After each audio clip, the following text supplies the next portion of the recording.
Oh boy, time to solve a murder. Yeah. Time to continue solving murders and stuff, I guess.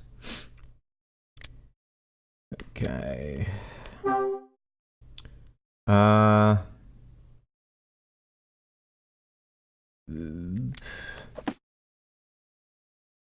yeah, new chapter begin, I think it is. Yes, it is. December 21st. Mysterious letter. 25 years ago. The apartment's paused.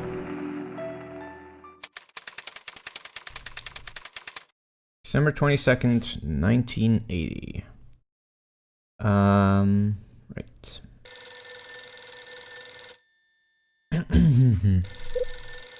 Huh. It's the phone. I reach out from my bed and grab the receiver. Hello. That's... Come on, Rachel. Can't you leave it for another 30 minutes or so? If you really want to hear my voice, call me back later. What the hell are you still doing in bed at this time? What? Hi, it's me. Ed. So you're still sleeping, huh? Yeah, well, I was. I see. I guess this won't interest you enough to get your lazy ass out of bed anyway. Hey, hang on. I thought I'd extend the hand of friendship and give you another chance. Maybe I'll have to reconsider, seeing as you can't even be bothered to get out of bed. Have a nice life, Hyde. Ed, wait. Yeah? You're right. Someone who sleeps until 10 on a Monday shouldn't be given a second chance. Go on. It's just that I've been getting lazy recently and need to regain my focus. I know I've got to get my act together and... And what? Talk to me, Ed. What did you want to say? I want to work for you again. So just tell me what I have to do. Sell stuff, Hyde. It ain't that hard, you know? You can start with your current inventory. Try selling some to the local residents. You seriously think the people are going to buy this stuff? Of course they will. It's extremely hard to sell stuff to the people around you. That's why I think it's only fitting for you to try. Guess it helps if you're in good terms. I think I read a line wrong there. If you manage to defy all the odds and sell some of the stuff to your neighbors, I'll give you that second chance we discussed. Oh no, I didn't. I did read it right. Never mind. I'll leave it to you to which stuff you try and sell. If you've got plenty to choose from, make successful sales to 2 of your neighbors, then give me a call. Will do. That's all I wanted to say. Hang on, Ed. I just wanted to ask you about that order sheet. I already told you cannot accept orders that don't go through me first. Forget about it and focus on making those sales. Rachel! Hi there, sweetie. No, that's the kind of voice I'd like to be woken up to. Easy there, Kyle. Anyway, do you really think you can sell some of your goods to the people in your building? I'll give it a try. Gotta face facts, though. With everyone getting ready to leave this place, chances are they're trying to deal with too many of their own problems to want to buy household goods from me. You're still in with a chance, though. Really? You think? Yes, there's always a chance you'll get lucky. All you've got to do is find out just what the customer wants. If you know you've got what they're looking for, selling it to them should be no problem. Maybe you're right. Like I said, I'll give it a try. I'll be keeping my fingers crossed for you. I'm keen to see how you do in this. Great. Hey, Kyle, have you found a new place to live yet? Still looking. If I can't find a place in time, maybe... Absolutely not. The space in my room's already spoken for. It is? Yes, Mila's coming home. Yes, you know. That sounds good. He's coming back from art college for the winter break. Hey, we remember that one. Mila Evans. I met her for the first time about a year back. It was when I found myself holed up in a joint called Hotel Dusk. She was in a bad shape and had lost part of her memory. She got mixed up in something when she was young and had no memory of it. Spent 10 years laying in a hospital bed in a deep sleep. Now she's all alone, with no relatives to look after her.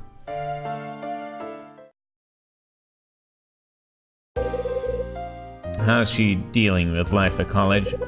Well, I can't say it's all going super smoothly, but she's not slacking off. She seems to keep a lot of her to herself, though. She says she'd rather not bother us with it.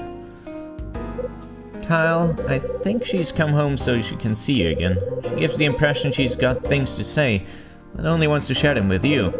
I'll let you know when she gets here. Got it. Thanks, Rachel. There's something else I want to ask you. What is it? I need you to check up on the word Condor and see if it's connected to anything special. Condor? I'll certainly look into it. I'll get you on the phone as soon as anything turns up. That's what I was hoping you'd say. I better go. Good luck with the sales, Kyle. Oh boy, time to stop solving murders and instead sell merchandise. I turn the tap on and splash my face with the cool and refreshing water that comes out. It's the 80s, dude. You've got a job again and Mila is doing alright. Radical. Radical! Yeah! Now to figure out a way to entice the other tenants to buy some of my stuff. Might be a good idea to find out exactly what I've got with me. Oh boy, this is... just... I can't imagine this turning out anything but fucking awful. There's a cardboard box under the table with the Red Crown logo on it. It's full of the crap I'm supposed to sell. Alright, we got calculators. Super strength adhesive. It's quick drying and made to work on plastic and glass. Better keep it away from me. A solar calculator. Stores sunlight and uses it to power the calculator. Or something. Not cheap though. Yeah, that was cutting edge technology at that time. Concentrated detergent. Removes any sign of dirt or stains. Why don't I need bleach if I have this? Tin of wax. This thing will make anything shine like the sun, apparently. Surface cleaner. Only Red Crown is cheap enough to sell surface cleaner in a miniature tin like this. Yeah, you're probably not gonna cover a lot of surface with that. A snow globe. How festive. You shake it and it looks like snow is falling on the little house inside. It always says seasonal items sell the best. A tube of glue. I think this is more industrial style glue. Takes time, but it works on wood and paper. And before we're gonna sell the snow globe to the deadbeat. Gonna be. Can I not? There we go. Fucking pen. Kyle, the pen. Look at the goddamn pen, Kyle. There we go. A pen that writes in invisible ink. So whatever you write down disappears after a while. How do you make it appear again? A little pocket camera. It's portable and easy to use. Wish I could afford one. A doorknob set with a lock. Selling doorknobs door to door? Is this Ed's idea of a joke? Security lock. Twice as good as any lock. Just put it on your door and see. Inspiring blurb there. Powerful bleach. Gets rid of stubborn stains in an instant, not to be used on colors or patterns. So it's useful in white stuff. Great. And why does it stink of strawberries? Right, I think that's everything. Isn't it? Yeah. Oh. Looks like there might be some saleable items in there after all. Might as well take them all with me. Empty the entire contents of the box and take them with me. Oh boy, that was quick. Huh? Wouldn't you know, it's fun again. I'm so popular nowadays.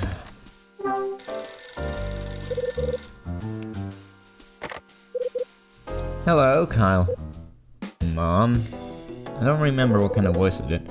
So that's where you are. I just called Red Crown, but you weren't there. They told me you were taking a short vacation. Yeah. You seem to be taking a lot of time off, Kyle. Is everything okay? You haven't got yourself into some kind of trouble at work, have you? Of course not. Everything's fine. Good. Then I can stop worrying.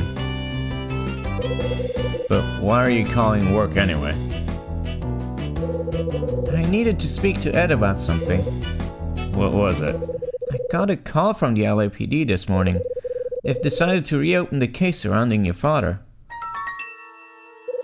Reopen it? It looks like they're going to start early next year. I want to let Ed know. When he was on the original case 25 years ago and they officially ceased investigating, he was the only one who took the time to see me in person and break the news. Why would the LAPD show such a sudden interest in reopening the case, though? I wasn't sure, but Ed said something about a possible reason. He thinks it's all down to the mayoral candidate, Hugh Speck. Hugh Speck? He used to work on the force, and he's made it his mission to wage war on organized crime. Yeah, I saw part of his speech on TV. He was saying lots of stuff like that. Still, reopening a case that closed 25 years ago can't be easy. You're right. Bet there's a hell of a lot of red tape. Don't get your hopes up too high though, Mom. There's no guarantee that they'll get to the bottom of it this time either. I understand that, but who knows? Maybe they simply overlooked something before. Hugh Speck. I thought about it long and hard. Why did he have to die like that? Who would want to kill him? Never found out the truth behind his death. I wonder whether knowing the truth would have helped me overcome the grief or not. Maybe if I'd known, I wouldn't be forced to live the life I do now. Mom, do you really want to know the truth behind what happened to your father? I do now. Even after it reveals things I didn't want to know about him. I need to know the truth behind what happened.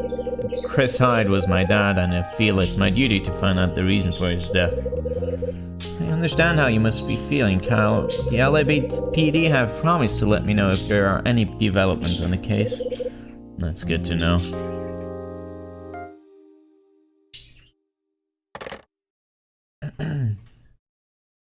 It was kind of a sudden ending, but alright. So they're reopening the case about my old man. The chat with my mom brought back what Rex said the other day. I somehow know that if I can locate the Scarlet Star that went missing 25 years ago, it might bring me closer to finding out how my dad died. Okay, I think it's time to try and complete Ed's little assignment. I guess a guy like me is only suited to working for a place like Red Crown. Oh boy. Well, let's go. First thing to do is find out what kind of things people want. The second floor seems like a good starting point. Actually, the first thing I would have tried is the cafeteria, since they seem to be looking for decorations and stuff that are Christmassy, so I would have sold them the snow globe, but maybe we can get him to buy the thing for his present or whatever, I don't even know. Well, if it isn't Hyde. How are you doing after our chat yesterday? Not great. I couldn't sleep very well after what you said. In fact, I ended up cracking open the bottle of bourbon I'd been holding on to. Got a nasty hangover, huh? Yeah, you could say that. Got through the entire thing. Did some hardcore thinking. Turns out I managed to solve a few issues I've been having, though. Yeah? Like what? Well, for one, I realized music's my reason for living. Good to hear it. Did you come over just to see how I was doing? That's one of the reasons. What else did you want then? Is there anything bothering you? Bothering me? You know, like you've run out of something and you need some more. Run out of something? Can't think of anything I need to go out and buy. Looks like I'm losing this one. I just remembered. Remembered what? There was something I was thinking about buying. What was it? Something I can use on a guitar.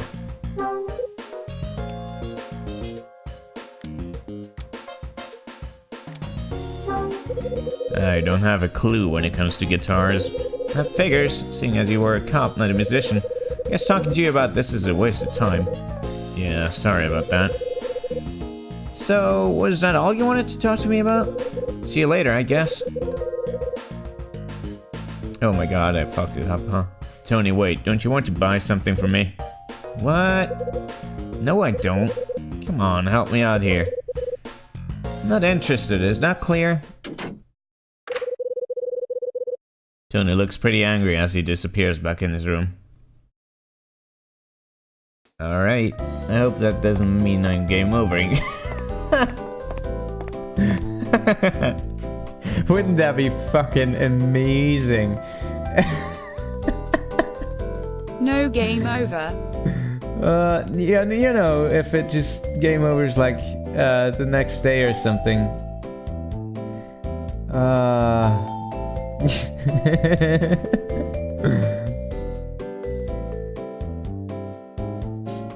Hold on a second. I need to stuff.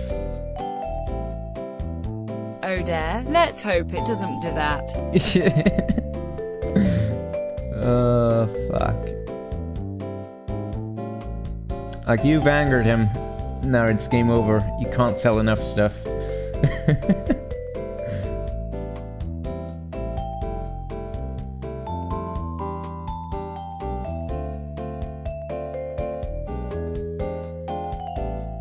Oh yeah, you can actually sell him something. Fuck. God damn it.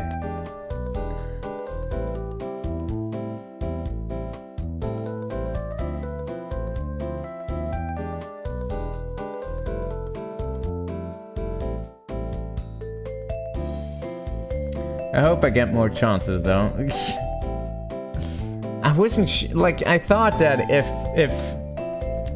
I was confused by the conversation because I thought that if I said like I have no idea about guitars, he would explain to me what it was that he needed, rather than if I just fucking lied to him and told him, yeah, guitars are valuable.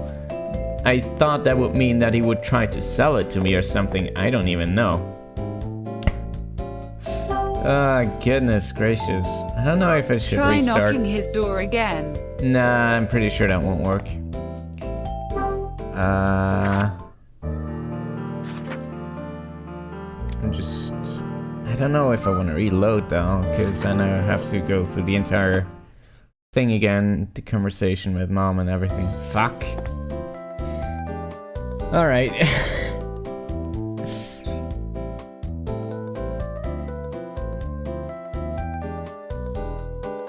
Alright, I'm follow the guide just so we have to minimize fucking time wasted on this. Right, 305.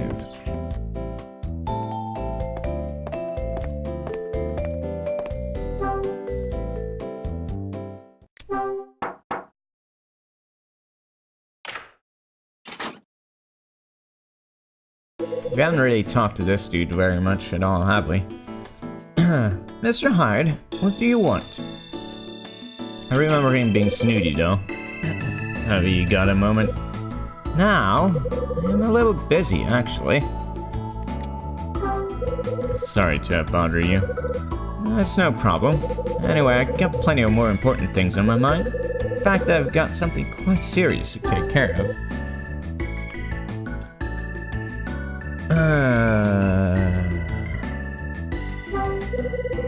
What have you got to take care of? Will you help me with it? Well, I'll try if you think I can. I broke something. Yeah, and that something was... It was a tiny little thing that we were going to use during filming. I see. I'm going to lose my job over this, I'm sure. Work part-time helping on the film set. I'm an assistant to the camera staff. There's a prop we planned to use during the filming. It was a fragile piece of pottery. I wasn't paying attention and I broke it. It was an accident. Calm down. That's pretty bad. I know, my boss is going to kill me for sure. There aren't any others we can use as replacements either. Can you tell me how it broke? Sure, it was a clean break right down the middle. Usually a really careful person, too. What did the director say? He told me to go find a replacement. Of course, I went out and looked, but there weren't any that looked similar. If you can't find one we can use, I'll be fine for sure. This was my big chance. Only there was some way I could return the pot to the way it was. Hey. Well, I may have just the thing for you. Really? Super glue, isn't it? Yeah. Where is it? Super strength adhesive.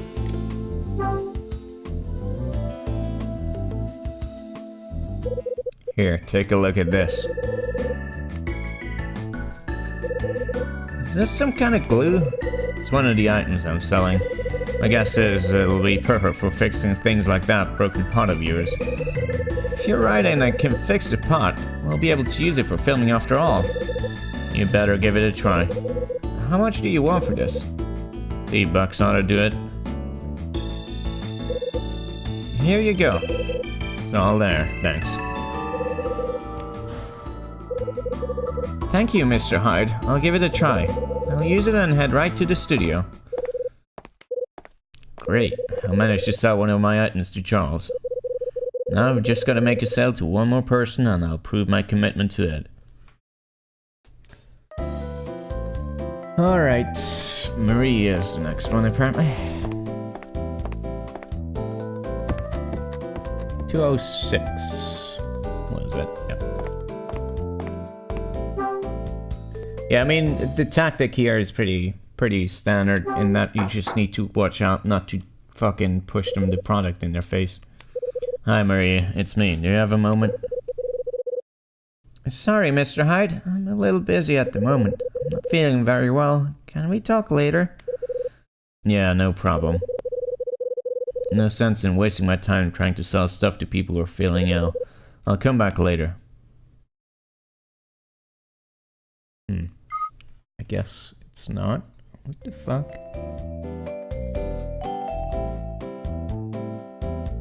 Okay.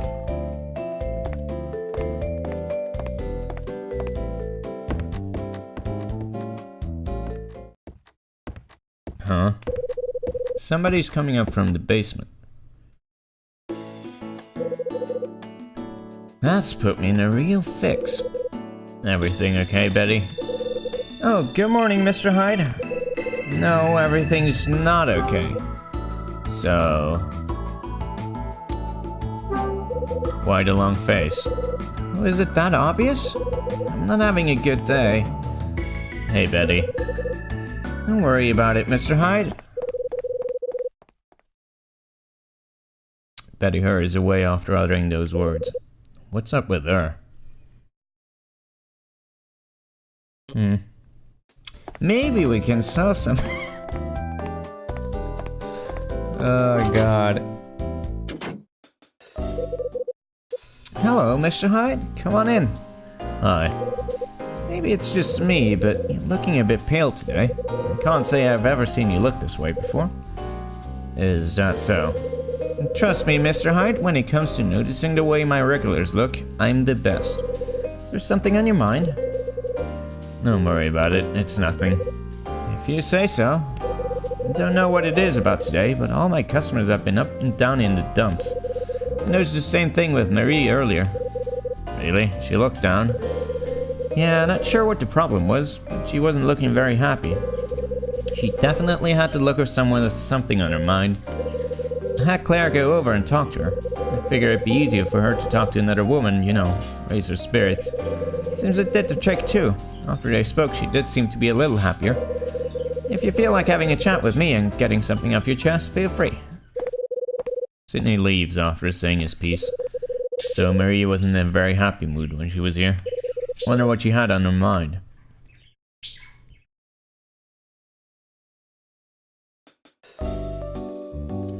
Well, we gotta investigate.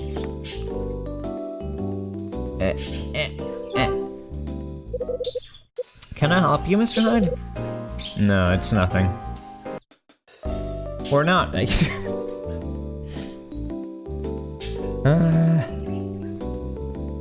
Alright, I guess maybe Claire knows something since she talked to Marie. Hey, Claire. Hi, Mr. Hyde. Can I get you something? No, I'm good. Actually, I wanted to ask you something. Sure, go ahead. I heard you had a chat with Marie earlier. That's right, but how did you know about that, Mr. Hyde? Sydney told me. He said that you and her were discussing something. Sometimes I just can't believe him. He sure does run his mouth off. What was Marie so concerned about? I'm actually worried about her as well, you see. She seemed a bit upset when I went to her room a short while back. Really, she did? I guess she's got lots on her mind right now.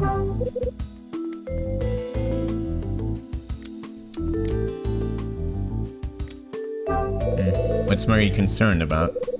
It's about her safety. I'm pretty sure it's something that all women living alone are worried about. She's particularly worried about her room only having a single lock. She really wants to find a way to increase the security until she leaves. Unfortunately, I couldn't really offer her any useful advice. I wish there was somebody who could help her out. Now that's interesting. Hey, Claire. Thanks for letting me in on this. No problem, Mr. Hyde. Anytime.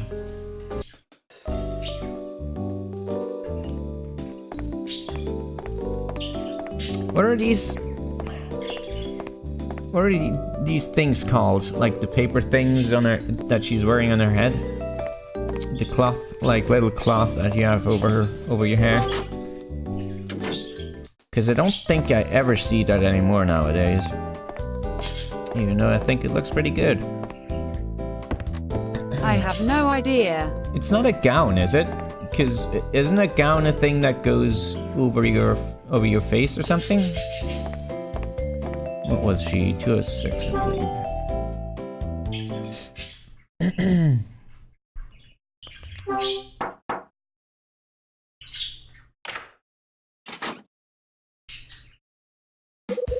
I'm sorry about this before, Mr. Hyde. No problem. I guess I shouldn't really have come around when you weren't feeling up to it. Bad timing, I suppose. You look kind of pale. Is there anything troubling you? Actually...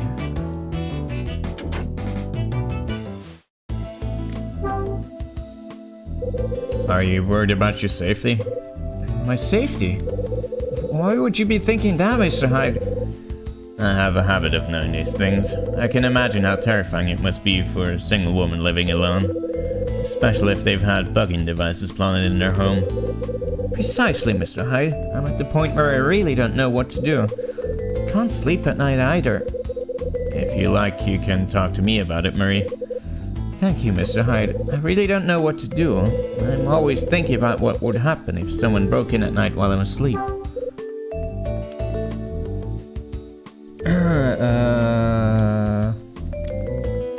No.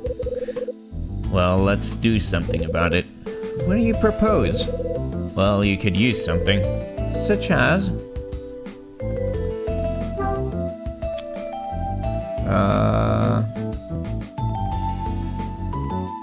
Where's the thing? Wasn't there a security lock? Right. I think that's... yeah.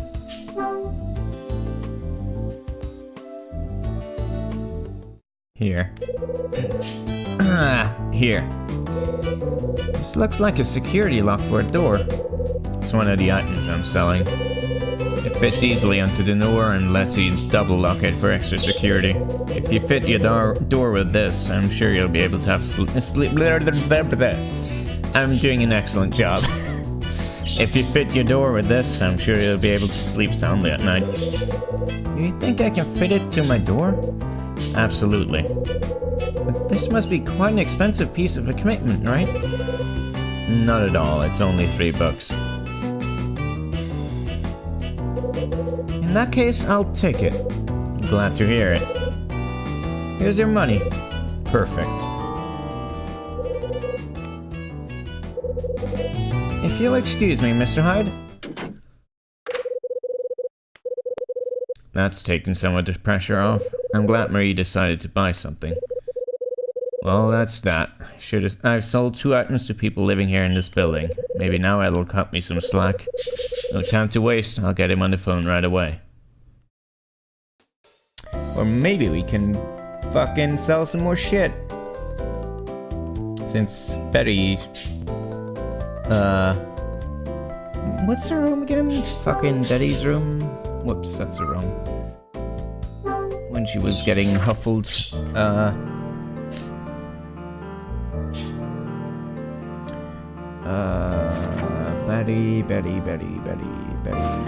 Betty. 203.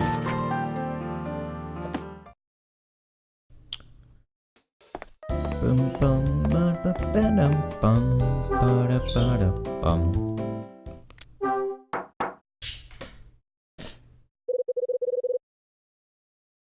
Sorry, can you come back again later? Okay, I guess I can't. Or not. Hold on, what's going on?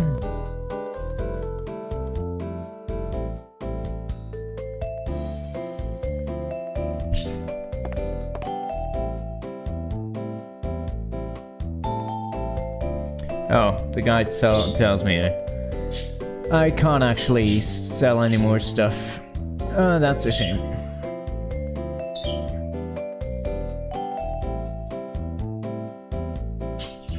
Okay, I guess we'll go back.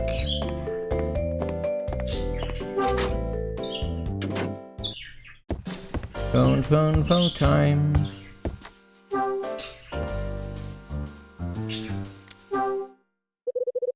Time to get my job back.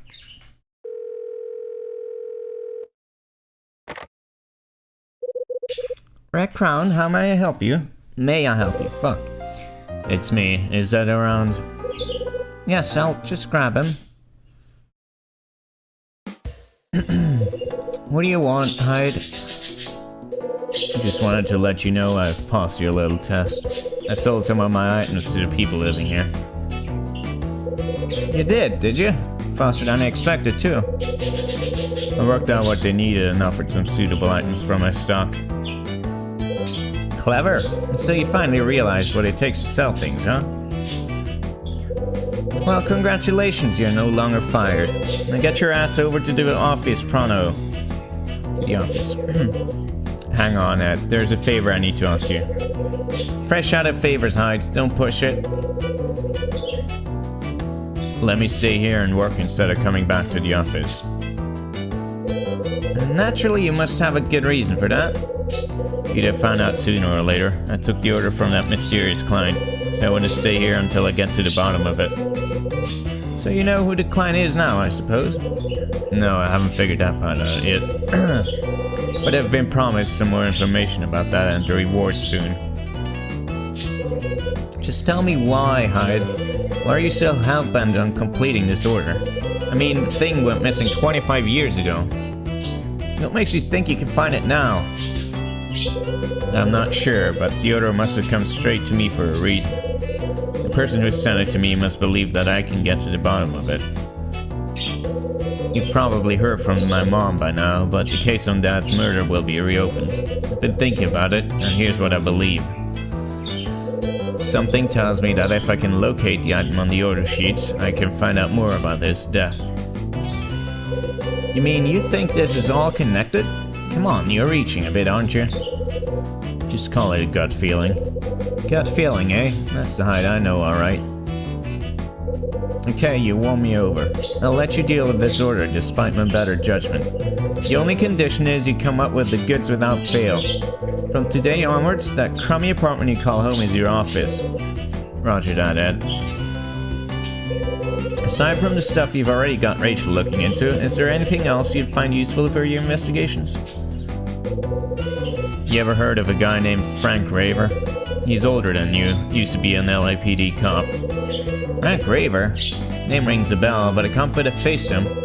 Are you interested in him? He lives in this building. He's been looking into the events that happened 13 years ago. Seems he's keen on solving a case that never got solved. The victim's name was Kathy McGrath. She was the wife of the hotel's owner. Okay, I'll see if I can call in a couple of favors and dig up some dirt on the guy. I owe you, Ed. Damn right you do, Kyle. Things are looking up. Seems I can focus my efforts on that order now. Before I do anything, though, I better put all these things back in my box.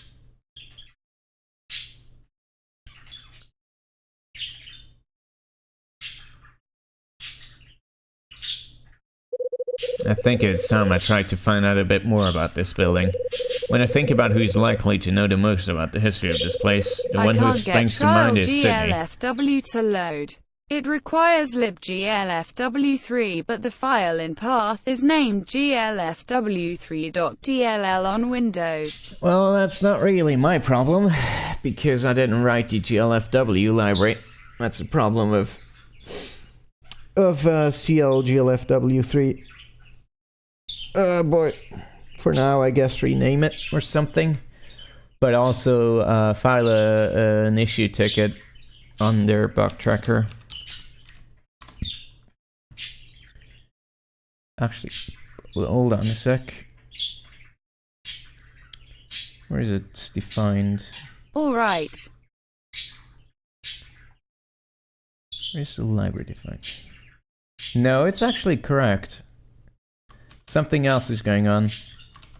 Like if you look here, you can see that for Windows it does define glfw3.dll as a possible source for the library, which means that it's not able to find it in your path somehow.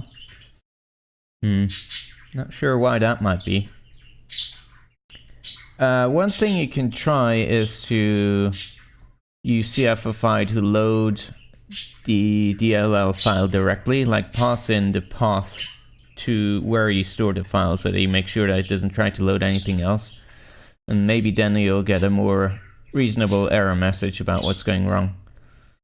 I intend on shipping stuff for GLFW3. How mysterious. I'll try that. Yeah, I intend on shipping like libraries for GLFW3 within trial, because, you know, I can't get them to actually incorporate that into their libraries, so I have to do it myself, but I haven't had time to do that yet. Anyway, back to Kyle Hyde. The one who springs to mind is Sydney, the cafe owner. That reminds me, I haven't eaten anything since this morning. Maybe I'll head down there and grab a bite to eat. Good. Let's get some grub.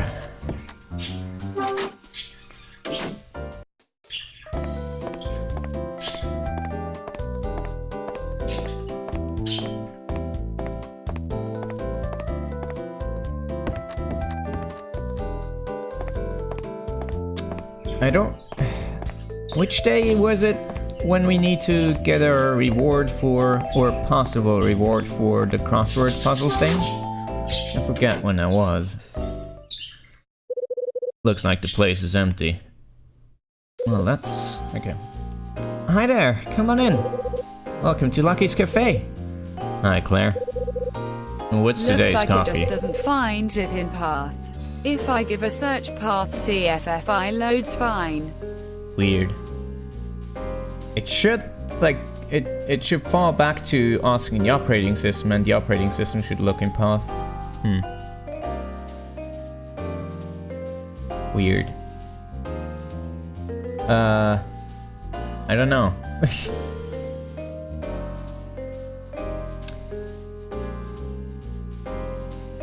It's straight mount healing. It's from Indonesia and has a distinctive aroma and a strong taste to match. Sounds good. I'll take one of those and a large plate of pasta carbonara. Let me guess, you want that with mushrooms and coarsely ground pepper? Perfect. You got it, Mr. Hyde. Feel free to take your usual seat too. Thanks.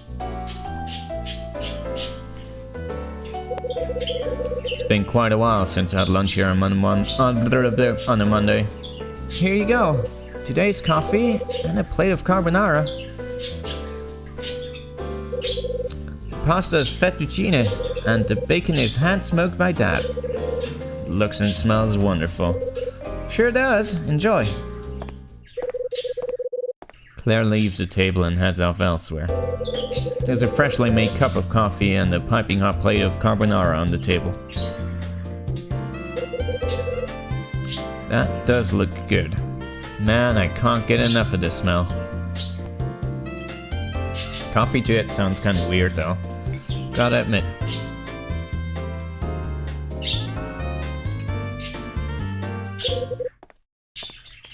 Hi there, Mr. Hyde. Huh? Oh, hi, Sydney. How are you enjoying today's coffee? The initial taste's pretty mild, but it certainly has some depth to it. Isn't it just? It's not everyone who can discern the taste of man-illing. I like the full-body texture, too. You really know your coffee, Mr. Hyde. Plus, this carbonara is something else. Glad you mentioned it. It's one of my own creations. Is that pride I'm sensing?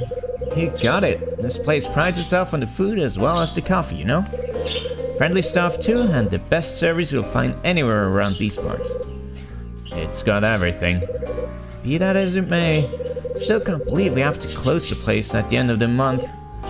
Sydney. I'm sorry. I didn't mean it to come out quite that loudly. Have you found a new place to set the cafe up in yet? No, not yet, unfortunately. To be honest, just thinking about it gives me a headache. After 12 years of slogging it in here, I kind of hoped I'd never have to move. Can't say I'm looking forward to starting all over again. 12 years, that's quite a run. If you add that to the time I spent working at the old place, it's 18 years in total. You knew all about this place when it was a hotel, right? That's right. There's some stuff I'd like to know about then. Could you tell me what kind of hotel it was? Actually, I can do better than that. I've got a picture if you'd like to see. Even better. Here it is in all its glory. That's how the place looked 13 years ago. Take the 1967 hotel photo from Sydney. Who knows, maybe a 13-year-old photo of the hotel will come in handy. Mind if I hang on? Mind if I hang on to this for a while? Not at all. Just bring it back when you're done. Sydney says his piece and moves away from the table.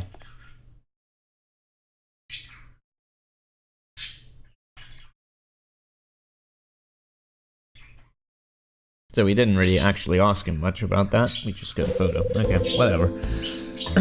December 22nd. That afternoon after lunch at Lucky's Cafe, I decided I needed some fresh air and headed into town. It's that time of year again. The streets are packed with people looking for presents. Before I even know it, I've taken myself into a back alley, away from all the commotion. It's not long before I find myself going into an old movie theater nearby. This place is great. It only plays classic films. This time it's a western. Mean-looking guy with a heart of gold saves the village from bandits. Everyone loves him. The woman and the kid want him to stay, but he knows he's gotta move on. Brilliant stuff. In a certain light, the profile of the star reminds me a little of my dad. I'll let out a sigh. By the time I leave the place, the sun's nearly set and night is creeping in. Remembering my dad has left me feeling a little heavy-hearted. I shamble back home. The building looks decrepit, like it knows its days are numbered. I look up. I notice a light in one of the windows on the 4th floor. Is somebody up there?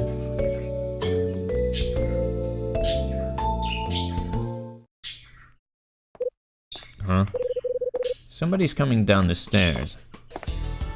Well, well. Who the hell's that? Hello there. Who are you? What's the matter? Too good to even say hello? Not that I mind. I'm Will White from room 306.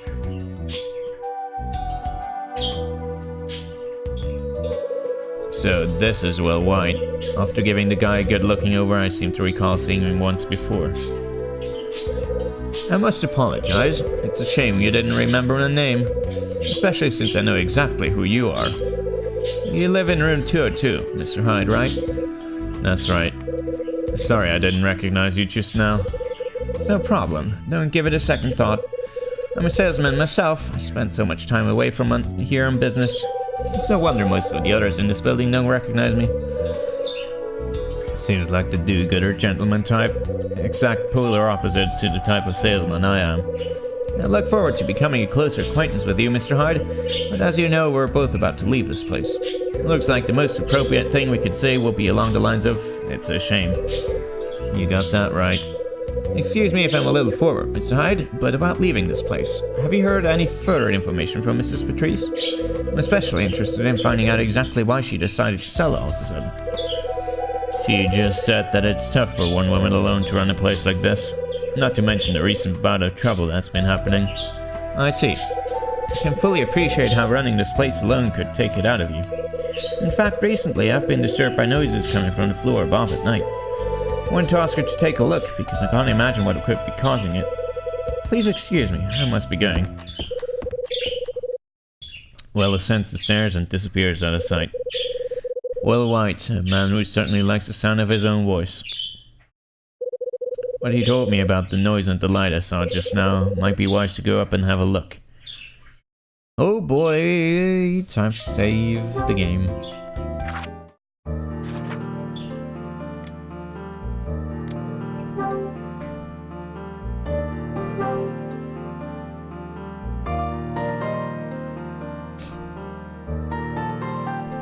By the way, if you update trial to the latest now, you can... I'm not sure if you have the same key for that, but if you press the key in the top left corner of your keyboard, not the escape one, the one on your regular keys, you should toggle the debug info.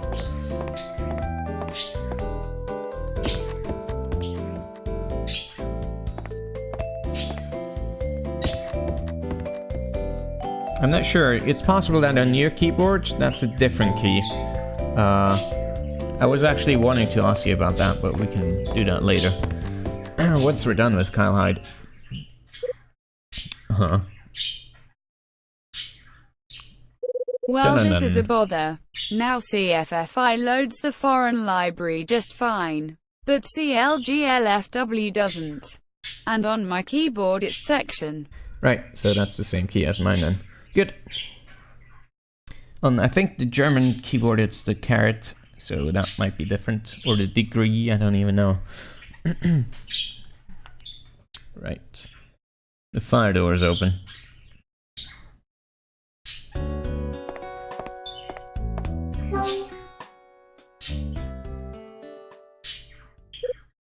Huh.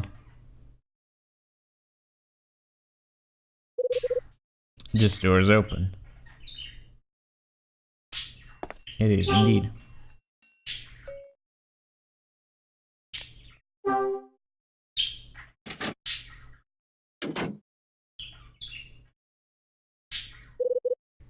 Oh, it's him. Someone here. The fuck's he doing here?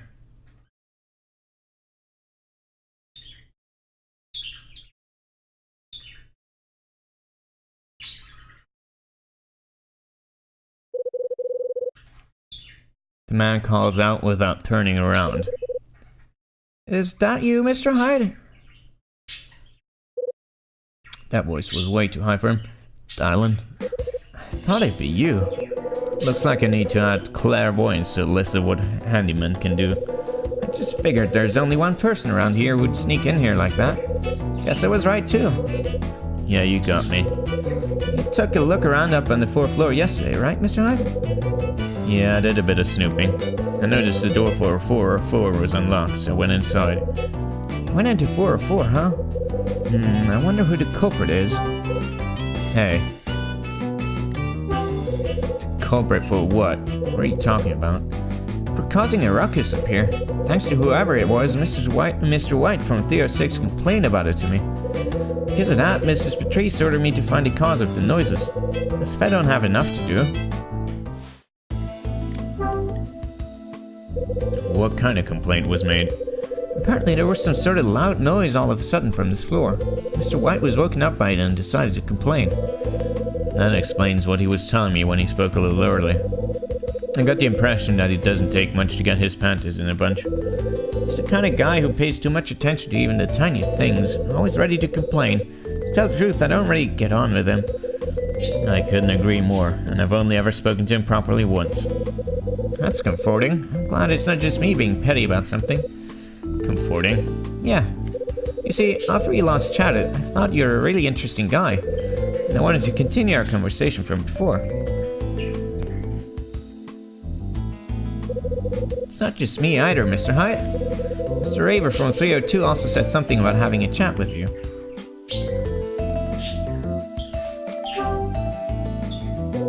Why do you want to continue our conversation? After I found out you used to be a detective, I really wanted to hear more about the kinds of things you did back on the force. I'm pretty sure you'd be bored by most of the stories I have to tell you. I really doubt that. I want to hear stories from real cases, evidence, clues, that sort of thing. Dylan, I'm serious. Sorry to disappoint, but I really don't have anything exciting to share. Really? That's a shame. Kyle, you fucking liar. Why does Frank want to talk to me? I would have thought it's because he knows you used to be a detective too. You and he must have a lot in common. So should I assume that you told him all about my past as well? Yeah, I told him, but only because he asked me. When did he do that? It was just this morning, actually. Yeah, he asked what kind of man you were. This is what I told him. He said you used to be a cop back in Manhattan. Then 4 years back, you shot your partner, quit the force, and became a salesman. Should I have kept my mouth shut? Alright, I better be going. Not sure how it happened, but it seems the noise came from knocked over floor light. You may as well leave this room together, Mr. Hyde. Actually, I'd appreciate some time to have a quick look around. Want to look around in here? If possible, yeah. Sure, go ahead, as long as you don't damage anything. I'll lock the place up later. Be seeing you, Mr. Hart. Off he goes.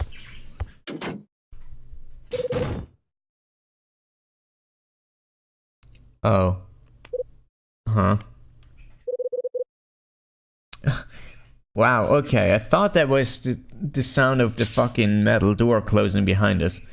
Not just something toppling over. What the hell was that?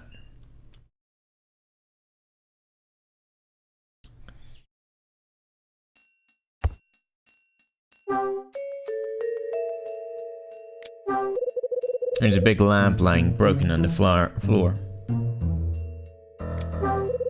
The doorknob has fallen onto the carpet. So this has come off.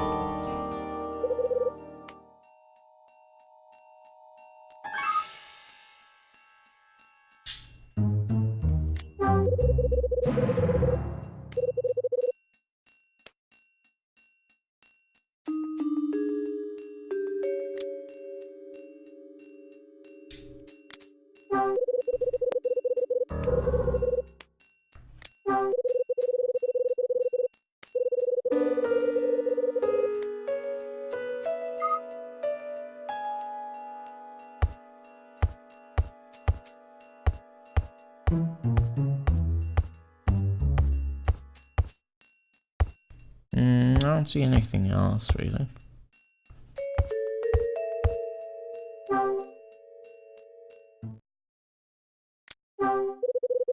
So, this is the light switch.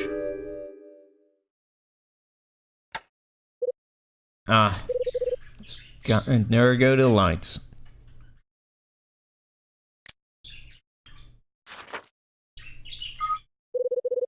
Better hit the lights. I don't want to be wandering around here in the dark. Oh, I found the reason. My copy of CLGLFW does not have Windows listed in the Define Foreign Library. Oh, really? Maybe you need to update your quick list thing then. And back on you go. Maybe if I flick him on and off. Then what? Huh? That flickering. Is something going on up there? Huh? My quick lisp is updated. Oh. Maybe it hasn't rolled out yet, then. That's weird. It's you, Mr. Hyde. Darling. Saw the light flashing on the 4th floor and thought I'd come and investigate. When you closed the door just now, the force must have loosened the doorknob. fell off and I couldn't open the door. Is that so? I'm sorry about that, Mr. Hyde. I'm just lucky you saw my signal and came to get me out. The entire fourth floor is in pretty bad shape. This kind of thing happens quite a lot. I'll repair it later on. I see. You'll be needing this then. Thanks, I'll look after that. Okay, let's get you out of here. If you say so. Okay. I'm going to lock the door. Go ahead. Right, I'm going back to my room now.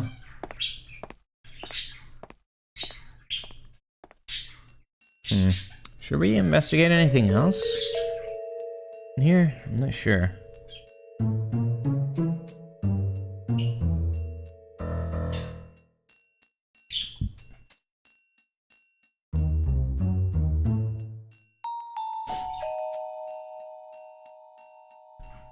I already know, because there's nothing else in the other rooms, so...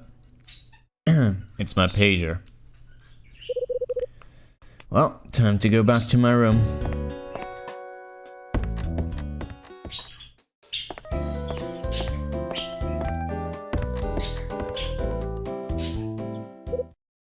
Huh? There's somebody standing in the hallway. Sup, dude?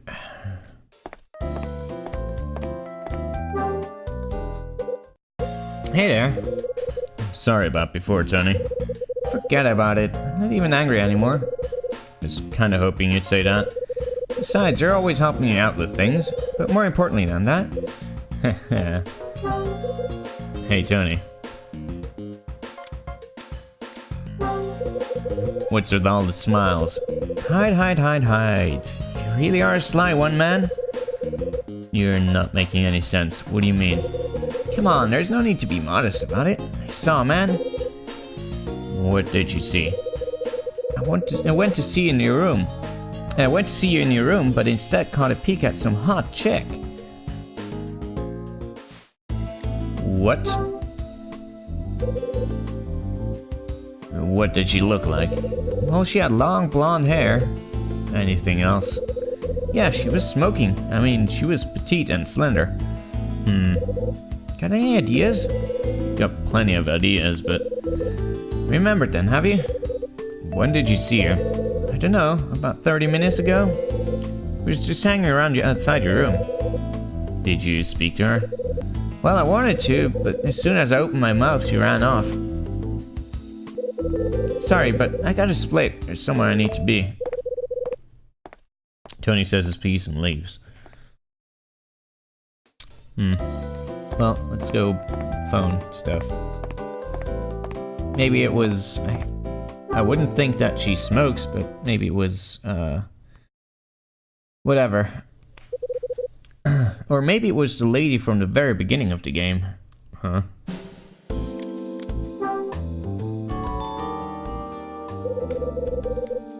I removed the note that's been jammed into the door. It reads, "Missed you, I'll drop in another time, Mila." So she does smoke. Weird. So it was Mila. I guess back then everybody smoked though. He didn't mean that she smokes. I thought that at first too, but what he meant was that she was good looking. Oh. I would have expected the qualifier hot then. She was smoking hot. If he just said she was smoking, then that would have... Well, never mind. Time to give Rachel a call. Oh, answer phone first.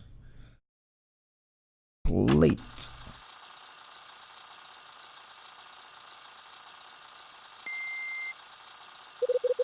I hear a man's voice on the tape. It sounds familiar somehow. You must deliver the Scarlet Star to whoever's responsible for Kathy McGrath's death. I know that voice. For information on the reward, check under table B in Lucky's Cafe at 7 PM today. Deliver the Scarlet Star to whoever's responsible for Kathy's death.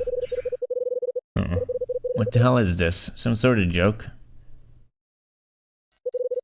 It's my pager again. Yeah, hold your horses, Rachel.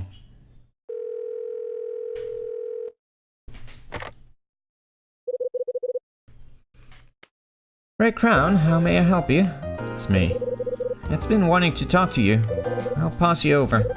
Rachel, before you pass me over, I need to ask you about something. What is it? I just heard that Mila came to my room while I was out. She left me a note saying she'd try again later. Really? She was there? She must have gone straight to your place after arriving in LA. I'm supposed to be meeting her shortly. That's good. Could you let her know I got the note? Sure thing, sweetie. In before it wasn't actually her. Okay, I'm passing you over to that now. I've got some info for you, Hyde. It's about the reopening of your father's case. I managed to get some time with a friend of the mayor's and we had a chat. Did they say why they chose now of all times to reopen the case? The LAPD are eager to put the decisiveness of candidate Hugh Speck to the test, and to begin a huge crackdown on a certain organized crime syndicate. As a grand opening to this campaign, they decided that one of the most infamous unsolved cases in recent history would be out. As it turns out, one of the most prominent ones on their list happened to be your dad's. Ed, are you trying to tell me that the organized crime syndicate they're after is... You got it, Hyde, it's Nile. They've had their eyes on that group since the event at Hotel Dusk a year ago. This is crazy. They seriously think that my dad's death note is connected in some way to Nile? Trust me, I was shocked too when I heard. When I found your dad's body in that parking lot 25 years ago, we discovered that he'd been killed elsewhere roughly 2 days before, then moved. There were no witnesses and no obvious signs leading to the murder. We were stuck. We searched the suitcase, we found that scene and officially identified him. It's Chris Hyde. My superior at the time was keen to put this case to rest and told me to tie things up. This is what he said to me. He said that a small-time case like this wasn't worth the time and effort. I can't believe that it may have had some sort of connection to Nile. In fact, that connection has only just become apparent to me. Was your superior Hugh Speck? Yeah, that was him. I've got some interesting information of my own, Ed. I found out who the recipient for the lost item on that order sheet is. Yeah? Well, who's the lucky guy? According to the client, I'm supposed to hand it over to whoever was responsible for the murder that happened here 13 years ago. Kathy McGrath's murder. I want you to deliver to the item to the murderer in an unsolved case. That's what it sounds like. Now it's starting to make sense. The client, whoever they are, wants more than just an item. They want you to investigate the events in that building's past too. So it seems. There's something that doesn't sit right with me about all this, Hyde. I know what you mean. I'm still looking into Frank Raver. I'll call you when I have something. Got it. Yeah, things are definitely heating up now. Oh boy. What next? I guess this. My buzzer suddenly sounds. Who's that?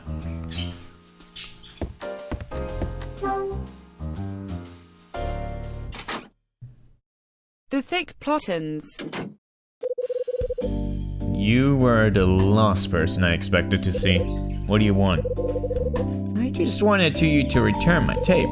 Tony informed me that it's in your possession. Hand it over. He's got a point. I did get it from Tony yesterday. Sure.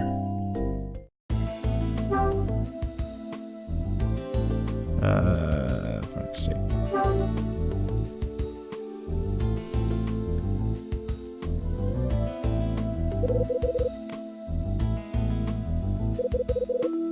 Yes, that's my tape, all right. Perhaps you care to tell me how my tape ended up in your possession, Mr. Hyde? I'd be very glad to know. What did Tony tell you? He told me to ask you. Now please enlighten me. Why did you have my tape? I found it. Where exactly? In the laundry. Was it together with my tape recorder? No, I came across the tape after I'd returned your tape recorder to you. And that's your story, is it? What makes you think I'd have any reason to lie to you about something like that? Think about it. What would I have to gain? Mr. Hyde, when Tony summoned me to the 4th floor yesterday, he said he had some business. Except when I arrived at the designated spot, it wasn't Tony I met, but you. Tony decided not to make an appearance. Then today he came to my room, and he asked me to forget all about the day before. He also told me that you had my tape and then left. I can't claim to understand what that man is thinking, Mr. Hyde. Well, you'll get no answers from me. I can barely work him out either. If you really want to try and find out, you're gonna have to ask him. Not much we can agree on. Anyway, I think we've concluded our business. Hold on, Mr. Raver. I have something I want to ask you. Do you know? You're not going to be happy about this, but I listened to your tape. You did what?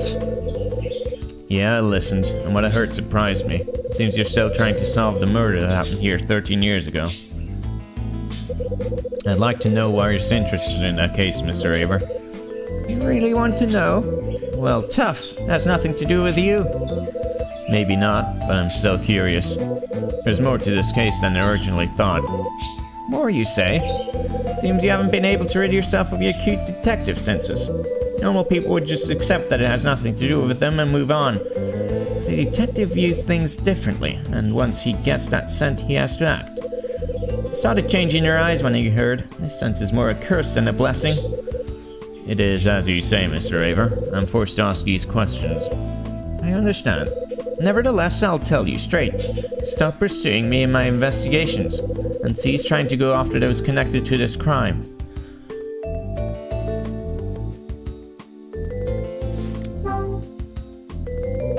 Who is connected to this crime? Seems you've not taken my advice, Mr. Hyde. Spit it out. Take a look at this photograph.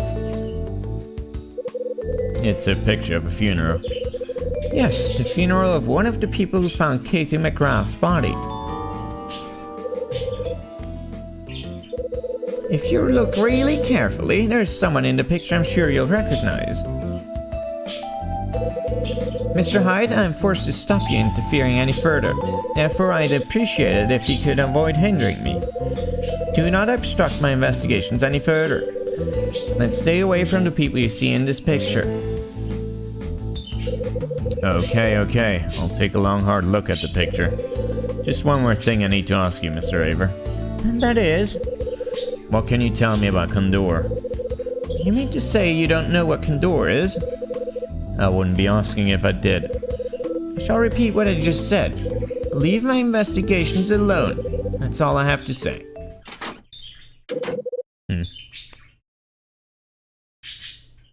So what's the picture? Funeral photo.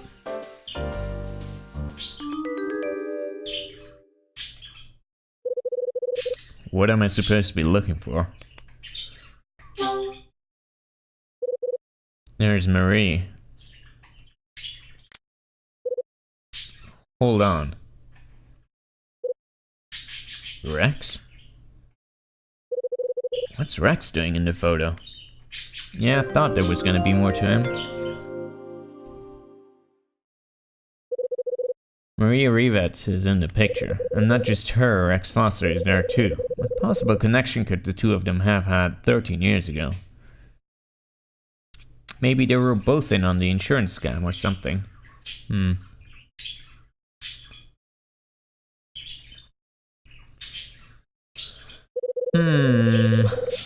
I slump myself onto my ancient sofa and drift off into my thoughts. An unsolved case. What do I hope to reveal by looking into such an old case?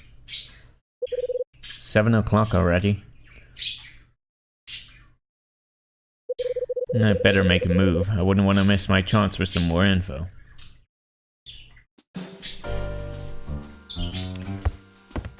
Better on my move for what?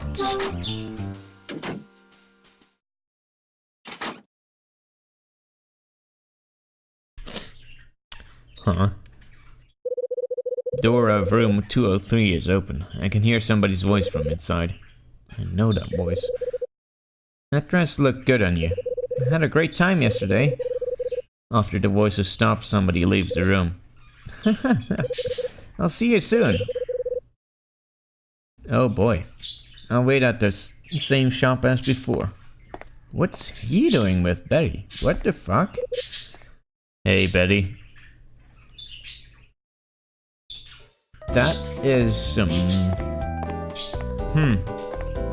It opens up some interesting things. Betty.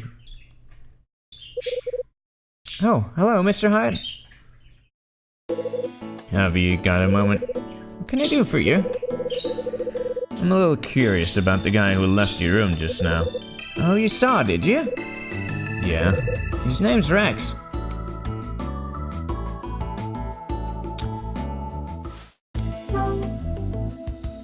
What's your connection with him, Betty? Connection? Are you and he an item or something? Mr. Hyde, I don't want to be rude, but you're beginning to sound like my dad. Her dad? But anyway, Rex is a regular customer at my shop. We've been out for dinner more times than I can remember, and sometimes go drinking too. Recently, we decided to make a go of it and become a couple. I thought that was gonna be it, but I'm still surprised. Don't take this the wrong way, but do you know what the kind of guy he is, Betty? He's not exactly the, Are you going to tell me he's dangerous? Actually, I was. Don't have to worry about me, Mr. Hyde. I know how to choose my men. Rex has a strong personality, isn't afraid to spend his cash, and knows how to treat a lady. Maybe a bit rough around the edges, but he's lonely and a sucker for the soft touch. Trust me, Mr. Hyde, I know what I'm getting myself into. I could wrap him around my little finger, but there's no way he could do the same. That's comforting, I guess. What does that mean? Lonely and a sucker for the soft touch, eh? Doesn't that describe you, Betty? Ow! Kyle, that was... Whoa! I'm going back to my room.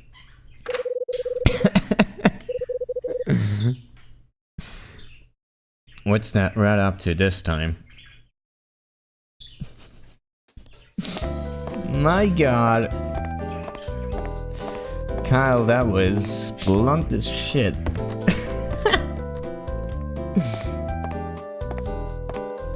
I thought I could sniff that ass out, but nope. Smooth Kyle. Ugh, good shit.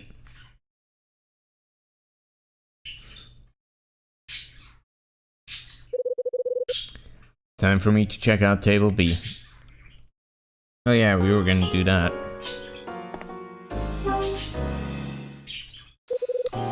Hey, Claire, which one is table B? It's the one that's second closest to the kitchen.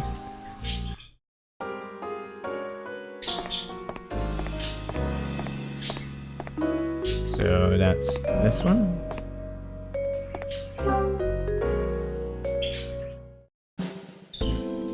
There we go.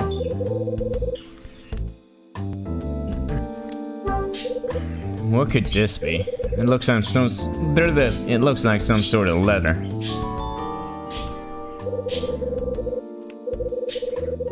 Must have been written on an old-fashioned typewriter. It reads, "A reward for finding the item is the truth of 25 years ago. You'll find part of the truth included here." The truth of 25 years ago? There's something else here. It looks like an extract from an old newspaper. The extract is from 1955 and reads, "On December 17th, early in the morning, a body was discovered in a downtown parking lot near City Hall. The victim appears to have been shot. After initial forensic checks, it was determined that the victim, a man in his 30s, bled to death after receiving a gunshot wound to the chest. The police believe that he was murdered elsewhere roughly 2 days before, and that he was moved to the parking lot soon after being murdered." My god, this is absolutely my dad. Is this really part of the truth about 25 years ago? So, the sender of this letter is trying to say that if I locate the Scarlet Star, I'll also be able to close the case surrounding my dad's death. Huh? Staring at the page, I noticed that the T's are higher than the other letters. I wonder if this is the same as the urgent order sheet I received. I thought so. The T's are higher here as well. That pretty much confirms that these two letters were typed on the same typewriter. Who could have written them? Someone's dangling the truth of 25 years ago in front of my face. Who would do that? Most likely it's whoever sat in this seat today. Maybe Claire can shed some light on who that was. In before it's gonna be fucking... what's his name again? Kyle's old partner? I can't believe I forgot his name. Claire, can I ask you something? Sure, what is it? Did anyone sit at the table today? Yeah, there was someone. Who was it? Let me think. Is it coming back to you? Oh, right. I remember both Charles and Dylan sitting there. What? Okay, that's unexpected. There might have been some other customers who sat there too, but I can't remember. Sorry. I see. But tell me, Mr. Hyde, why are you so interested? No reason, just curious. Okay, if you say so. Claire finishes talking and moves away from me. Might be wise to have a chat with the both of them. Huh.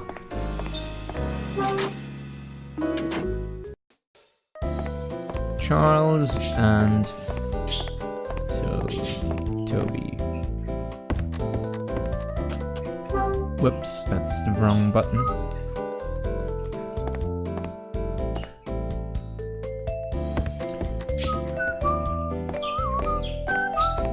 Who is 306? Question mark.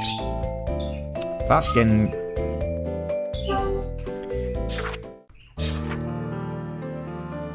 A Dylan, I mean. 304.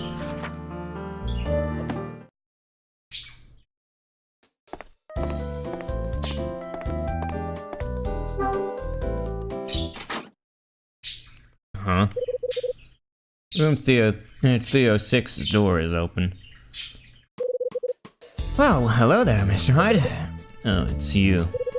This is the last place I'd expect to bump into you. What brings you out this way?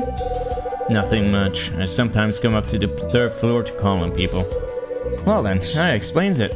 I had no idea you were on good terms with the residents on this floor. Tell me, it wouldn't be Dylan from 304 that you've come to see, would it? Maybe. What if it is? I hate to give out unwanted advice, Mr. Hyde, but you should keep your wits about when you're dealing with him. What's that supposed to mean? He seems to have an unhealthy obsession with acquiring information on other tenants. His pretense is that he's doing work on behalf of Mrs. Patrice, but he takes advantage of this and tends to monitor the tenants' movements. Speak from experience, Mr. Hyde. I've seen this type before. I'd advise you to keep well away from him if you know what's good for you. Oh, but I'm sorry, I listened to me talking my your ear off. I really must be going, Mr. Hyde. Farewell. Will moves away and heads down the stairs. Hey, Mr. Hyde. Huh? I noticed you were chatting to Mr. White just now. Yeah, that's right. What were you talking about? Nothing, just greeting each other. Really? Sounded like a very long greeting then. Yeah, we don't see each other that often. Are you sure that's all you did? As far as I knew, you and Mr. White didn't even know each other before. It just seems strange that you'd spend so much time with a person you barely knew. Listen, Dylan, were you trying to eavesdrop again? Eavesdrop? You have a nasty habit of always being around when people are talking. How many times have you been conveniently located nearby while I'm having a conversation? It's happened once too often for my liking. It's not like that. I think it's time you came clean, Dylan. I haven't got anything to come clean about. You really expect me to believe that? Well, speak up, I can't hear you. I really haven't got anything to tell you. Spit it out now. Why are you trying to listen in on my conversations? Please tell me what you think I've done, Mr. Hyde. I don't take too kindly to being accused without a good reason. You what? Dylan looks dumbstruck as he returns to his room. Huh. That didn't go too well.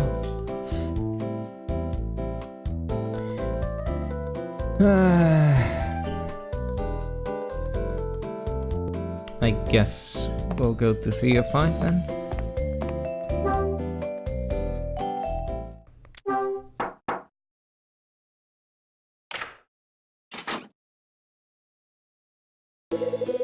Hey, have you got a moment? Oh, Mr. Hyde. Hello. You seem to be in a good mood. Yes, I am. I'm still happy about that adhesive you sold me, Mr. Hyde. It worked perfectly.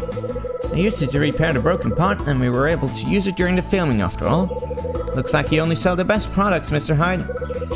Glad it came in handy. I must go now, Mr. Hyde. Just a minute. What is it?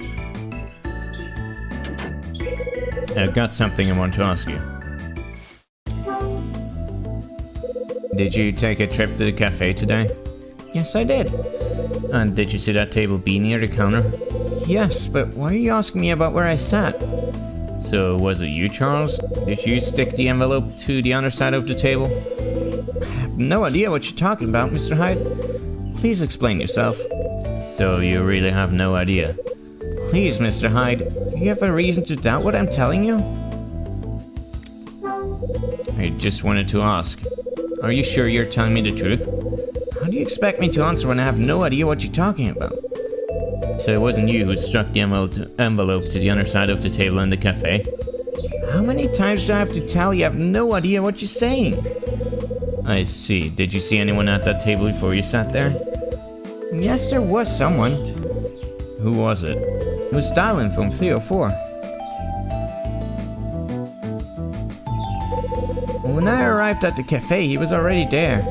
After he left the table, I sat down there. Do you understand, Mr. Hyde? I really don't know anything about any envelope. Yeah, I guess you don't. Sorry for getting in your case like that.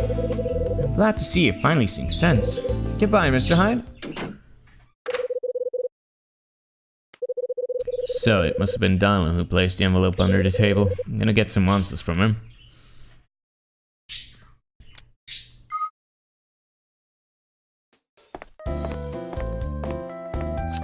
Oh, Dylan.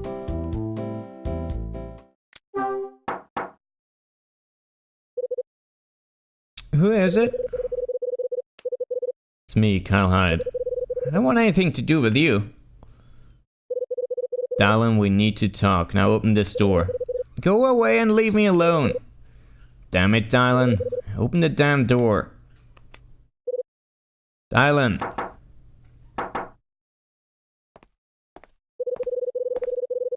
I hear the footsteps of somebody approaching from down the hallway. Will you kindly keep the noise down? I mean, why would you want to make such a noise outside a person's room at this hour? You're just being a nuisance to everyone. Got business to take care of it, Dylan, but he refuses to open the door. What is this business you have with him, then? Has he done something? It's between me and him. Huh? Suddenly, the door to 304 swings open. Oh, hello, Mr. Hyde. I didn't know you were still here. What do you mean you didn't know? It's nothing for you to worry about, Mr. Raver. My buzzer's busted and I can't always hear when a guest arrives. I see, so it was the buzzer. You spent so much time fixing other people's things, maybe even neglected your own. Frank makes his way back to his room. Come in, we can talk inside. About time, too. Interesting behavior.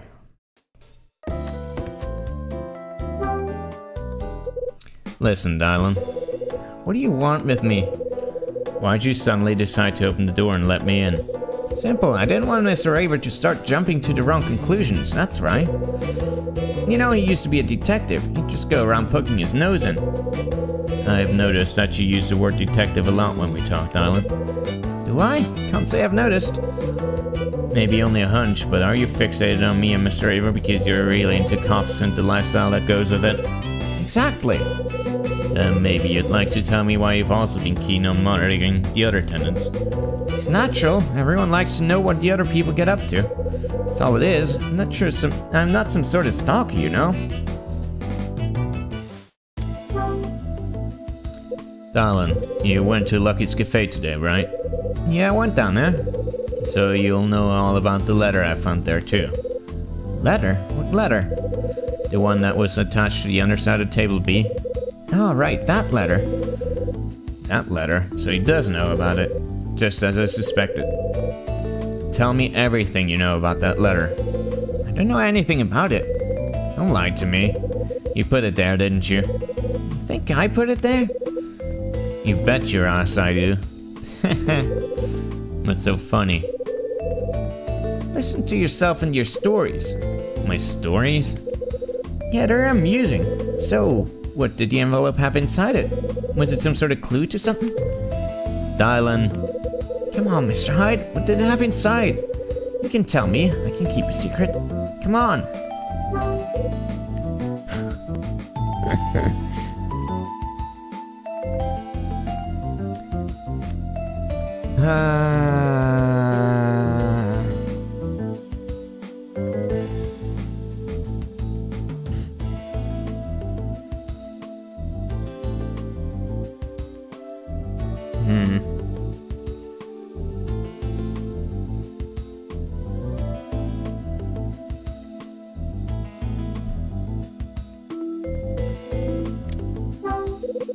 What are you trying to hide? I beg your pardon?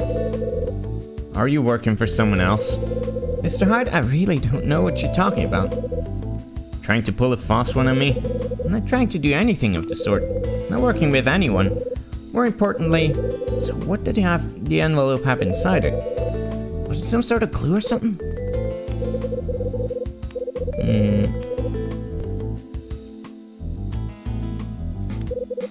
Please, Mr. Hyde. Can't you just give me a hint? You can tell me something about what you found, can't you? Give it a rest, Dylan. I've just about had it with you. We're through talking. Huh? What did I do? I must have made a mistake. I'm sorry I gave you the wrong impression. Didn't mean to get you excited over nothing. I'll catch you later, Dylan. It's just like how the others act. They treat me like I'm some sort of idiot. They think I don't know anything. Dylan? But they're wrong, Mr. Hyde. I know lots of things. Such as? Like I knew that there was a letter stuck under that table.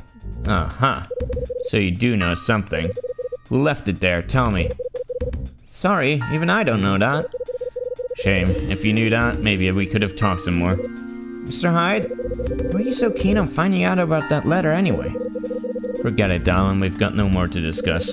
The letter may not have been the sender. May not have had a sender, but I know it didn't come from you. Huh? The letter didn't have a sender? Mr. Hyde, are you telling me that you received an unmarked letter too? What are you trying to say? I'm trying to say, did you receive a threatening letter as well? He knows something, I'm sure of it.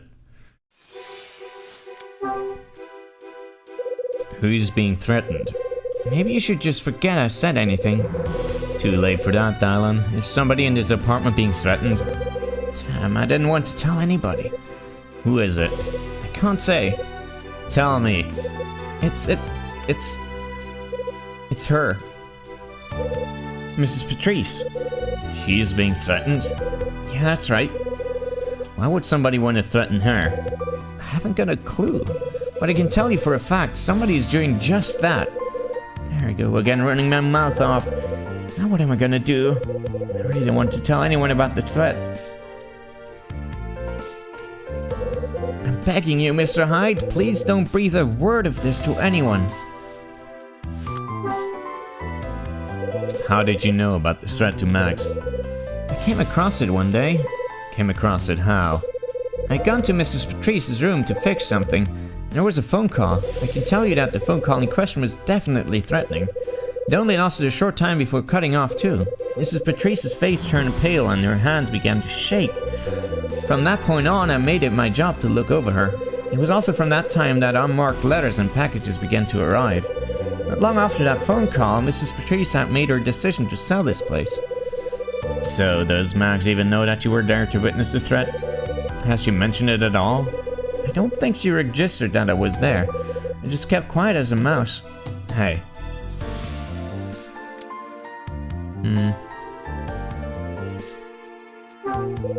Did Did you think it'd be bad for you if she knew? Of course I did. If she knew that I'd overheard that phone call, she'd certainly stop asking me to perform all those little maintenance jobs around here. Not only that, I'm sure she'd have made me leave way before we all vacate. She's that kind of person. I know plenty of her secrets, Mr. Hyde, and I'm not just talking about their threat.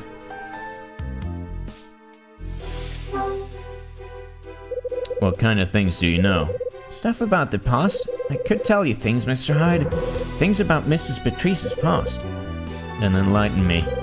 Everyone has a past, alright, but hers is more interesting than the most.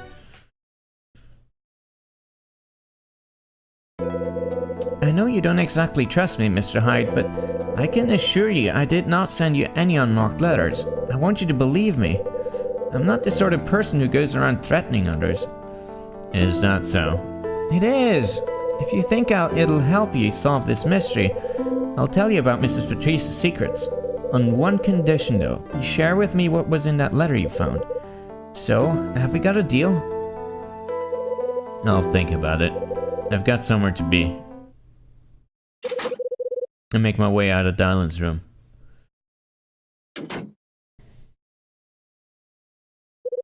Why'd Dylan have to go and set me off with all that talk of secrets and stuff?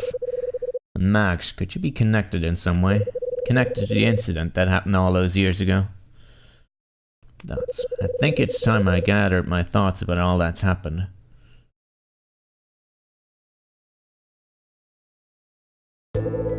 December 22nd, Ed woke me up with a phone call in the morning.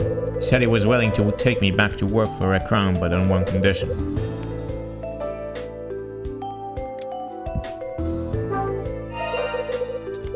He told me to sell items to 2 people in this building, and he'd get him on the phone. Once I completed his task, I called him to let him know. I also took the opportunity to discuss the mysterious order sheet I received.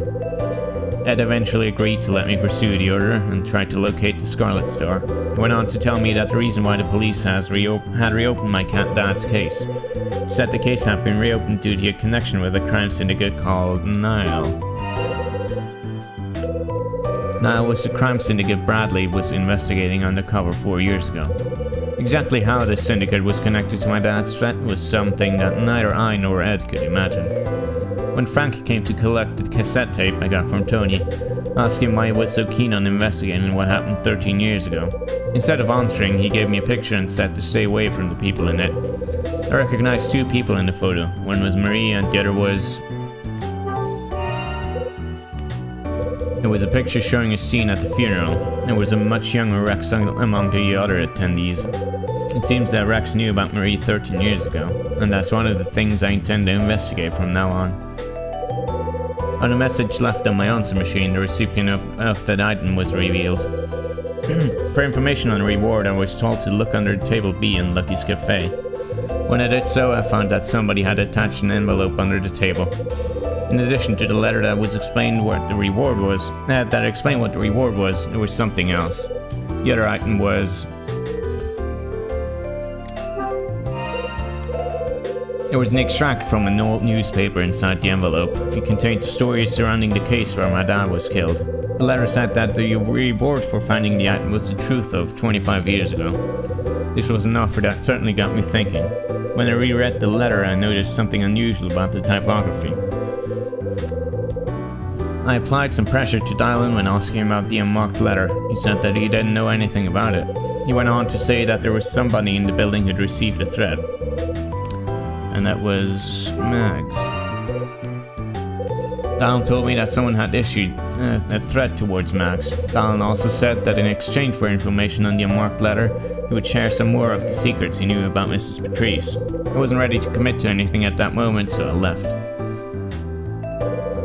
Now there are even more mysteries surfacing in this building. I have to deliver the missing item to whoever's responsible for Caitlin McCraft's murder. The reward for finding it is the truth of 25 years ago.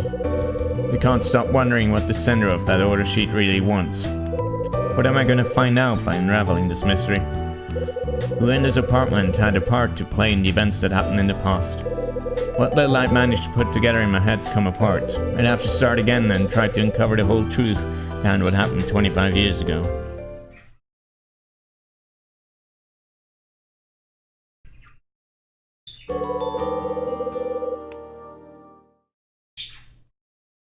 And that's another chapter down.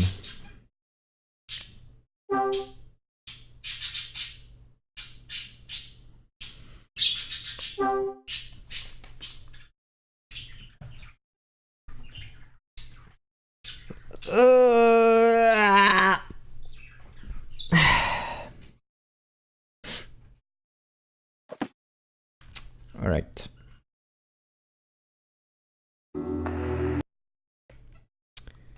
I'm going to guess it's the owner who wrote the letter. I don't think so. I think it's someone from outside. But I have the feeling that the owner might be involved with the murder that happened, since she was being really, really evasive when we asked about that earlier. But anyway, I guess we'll see. Right now I'm kind of really confused because a lot of the things I had thought were for sure are now in shambles again. So, yeah. Guess we'll see what happens in the next chapter. Next time.